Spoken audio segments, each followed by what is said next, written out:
found me, and this is the Afterthoughts episode for Abby and Libby, the double murders in Delphi, Indiana, 2017. This is ominously positive, the place where you and I discuss dark topics with an upbeat tone. We try to avoid sensationalism here. We try. It kind of goes with this sort of thing sometimes, I think, so it's hard to unravel the two, but we do try. And today we're going to be covering some loose thoughts about the previous episode, and we are also going to discuss the small possible break in the case, which has been very recent, like past week recently. So, just to start digging into everything, I guess I should introduce myself in case you don't know me. I'm Merriweather, my name. Most people call me MW for short. You can call me whatever you like as long as it's nice. I am your host, and I'm autistic and I have OCD. So I just like to put that out there for people so they know who they're dealing with.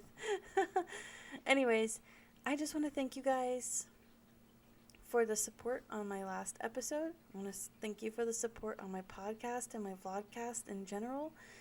I'm really pleased that nobody was too upset that I wasn't on camera for the YouTube portion of the podcast. I thought the episode did really well. However, it was my write-up that sort of just blew up on Reddit. I did not expect that. It's at over 5K views, and I was and now just flabbergasted. When I first posted it, I kind of went into a frenzy because people were just commenting so fast, and I got really upset because I got a lot of mixed reactions on it. Some people really, really loved it, and then there was others that just jumped in and they were bullying me. I don't really want to get into the details on that because really it just is, it's not necessary. It's kind of to be expected, as some people were saying, which I kind of disagree with too, because they were kind of like, well, if you put yourself on the internet, you're just gonna get bullied, or criticized, and I was kind of like, but there's a difference. Bullying isn't okay. Kind criticism is fine. I'm not that fragile, but bullying though, I'm just gonna call it like it is. You want to be a troll? It's a bully move, right? Anyways, I'll move on from that before I get really heated. So I think it's just, and there was some good criticisms on that, I suppose. But anyways, I think it's just because the case is really popular. I didn't really realize that when I first started writing the case. I didn't really realize that until after I posted my post on Reddit and it just exploded. But I think I got these mixed reactions because the case is very popular and people are just really deeply affected by this and really deeply invested. And I get it, because I am too. Oh, I suppose that segues greatly into this next tiny bit of news. So, I have gotten my very first anonymous, vaguely worded threat to stop doing true crime, and that was on Reddit. It's there, I don't really know what to think about it. I thought about it for a little bit. I thought, well, maybe I want to interact with this person and try to figure out why they would do that, but then I thought, nah, and I reported it and I blocked them. They did it anonymously, so it's not very exciting, I guess. Anyway. Obviously it hasn't stopped me. I'm still doing crime write-ups. I feel pretty passionate about it. So, yeah, I don't know if you guys noticed, but I've been revamping all my social media stuff. I feel really good about it. It looks nice. It kind of just feels like home, so I'm happy about it. Lots of green. That makes me happy. Oh, and this episode is going to be super short. I'm so sorry to say, but it is.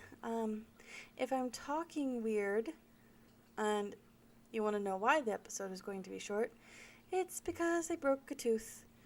And, would you imagine, but getting dental care in a pandemic has been difficult.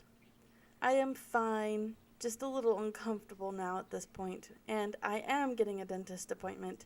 It's just not as quick as I expected. So there, that's the news. You're caught up.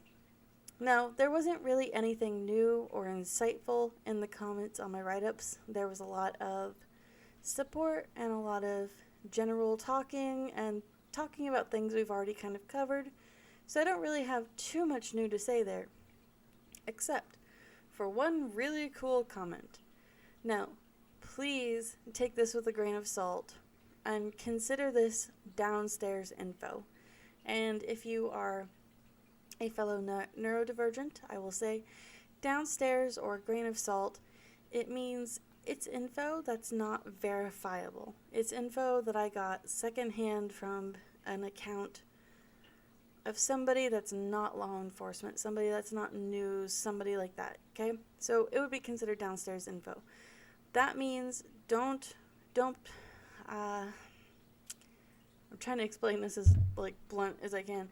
Like, listen to it, put it in the databanks, but don't put it as a foundation brick. Does that make any sense? Okay. So anyways, this local, they said, that the bridge area wasn't as family friendly as a place that I had thought it was.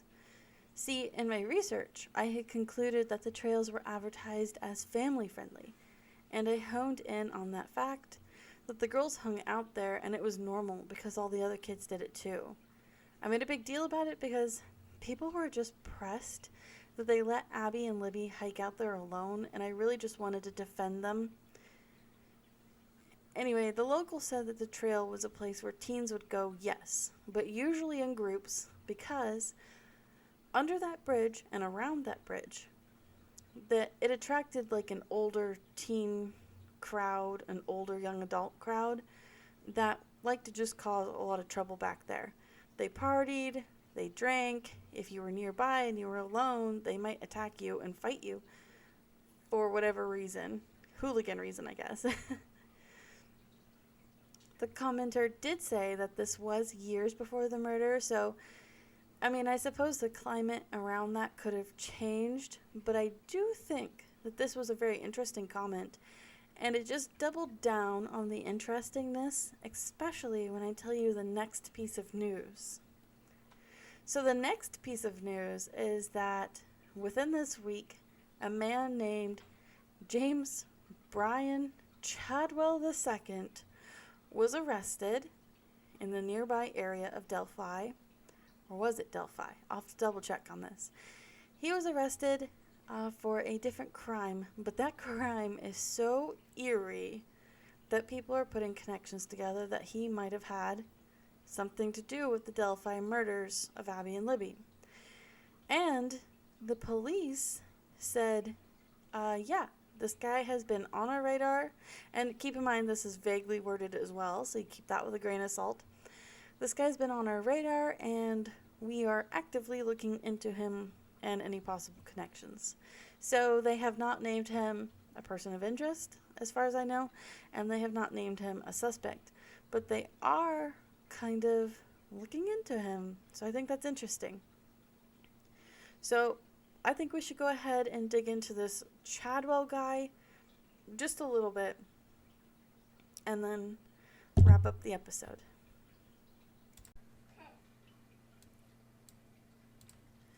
Okay, so his name is James Bryan Chadwell II.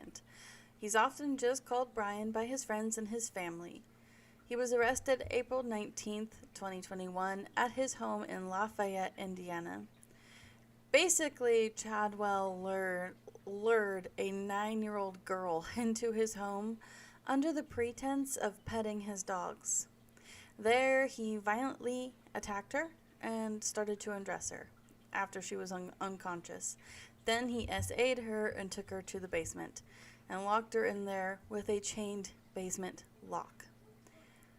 There are some affidavits online that you can read that go into details, but I think I should go ahead and slap a trigger warning on there for you guys, because anybody that suffered any abuse or been SA'd or anything similar, it's pretty intense. There are no graphic pictures, but words are definitely enough.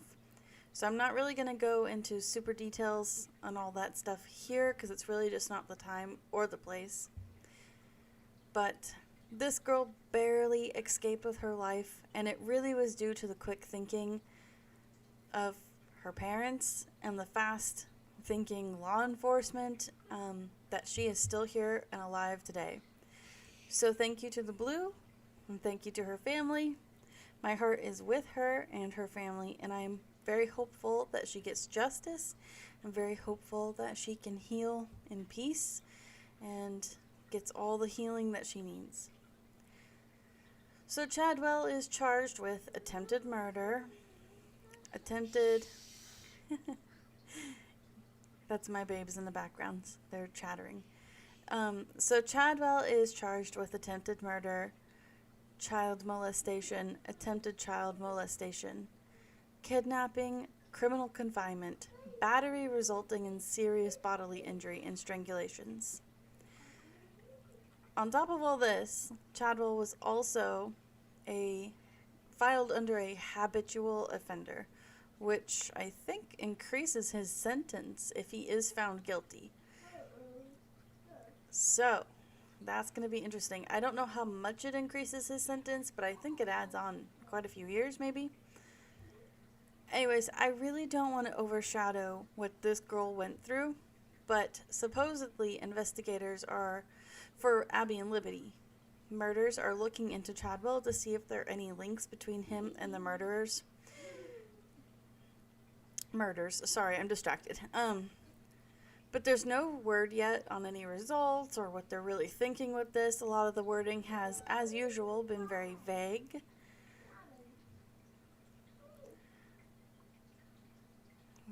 Personally, there are a lot of possible connections there. And yet my gut just is saying it's not him, which sucks. I want it to be him because it would be nice to have closure. But at the same time, I'm kind of feeling like, no, I don't know. Maybe, I don't know. There's lots of circumstantial evidence and a lot of like coincidences. So I keep wanting to say that, oh yes, for sure it's him, but I'm not that excited yet. So, but what do you guys think? I know some people are really fired up about this and they're like, it is definitely Chadwell. And then there's some people that are kind of like me who are in the middle, and then there's other people that are like, no way. I do know that if you wanted to, you could look up, he's got TikToks, Facebook, like the whole 9 yards, and it is creepy. Do not like it? But I think that concludes our miniature episode. I think I'm going to go ahead and leave. Keep an eye out for updates on this case because if there's a break, you can betcha I'm going to let you know. So for now, until the next episode, I'm going to conclude. Oh, unless you want to chatter a little bit about the possible live streaming I've been thinking about doing. I've been kind of making some connections with other like-minded true crime people, and I've been finding out that they do true crime live stream shows where they do stuff like talk about cases on air, like live and in the moment. I really like this person. I'm going to find him real quick so I can get the right name. Real Chill Graz. He is doing Reading the Shack by chapters on live streams. Oh, I love that idea so much. I kind of want to borrow it because it's so smart. That's such a smart thing to do.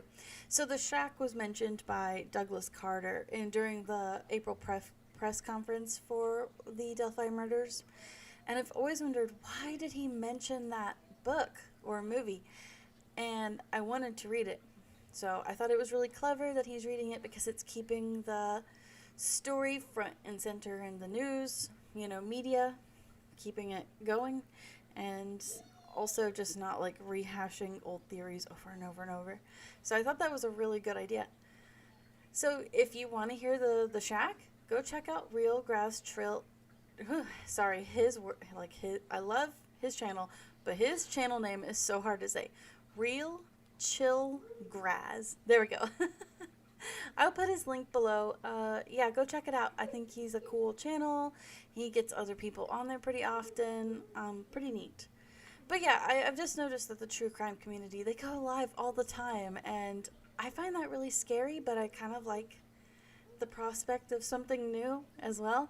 So yeah, I'll think about it. We'll see what we can do. It'll be interesting, that's for sure. But I'll go ahead and go. So thank you for listening to me. Thank you for all of the support. This is Mary, out. Bye, bye, bye.